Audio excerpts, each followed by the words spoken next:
Let us return once more to Lucius.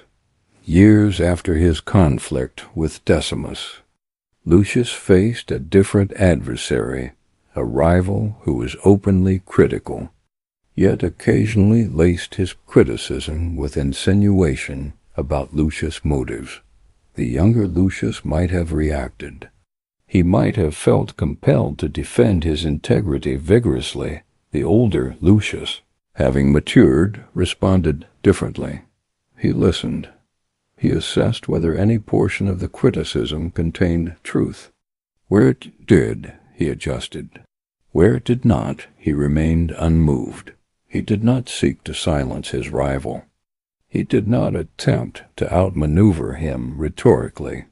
He did not invest energy in correcting every subtle barb. His identity was no longer negotiable. That is the difference. Passive. Aggression loses potency in the presence of someone who does not seek to be affirmed by the aggressor. It loses power. In the presence of someone who does not fear misunderstanding. It loses leverage. In the presence of someone who has made peace with imperfection. To become unoffendable is not to become indifferent to justice. It is not to tolerate abuse silently. It is to remove ego from the equation. When ego diminishes, manipulation struggles to attach itself. Pause here. Consider the last time you felt subtly disrespected. Ask yourself what part of you felt threatened. Reputation? Competence? Belonging? Pride? Now ask a harder question. If that aspect of identity were secure within you, would the comment have carried the same weight? Write in the comments, my character is not negotiable. Not as arrogance, but as grounding. And if you intend to cultivate this internal anchoring deliberately, subscribe.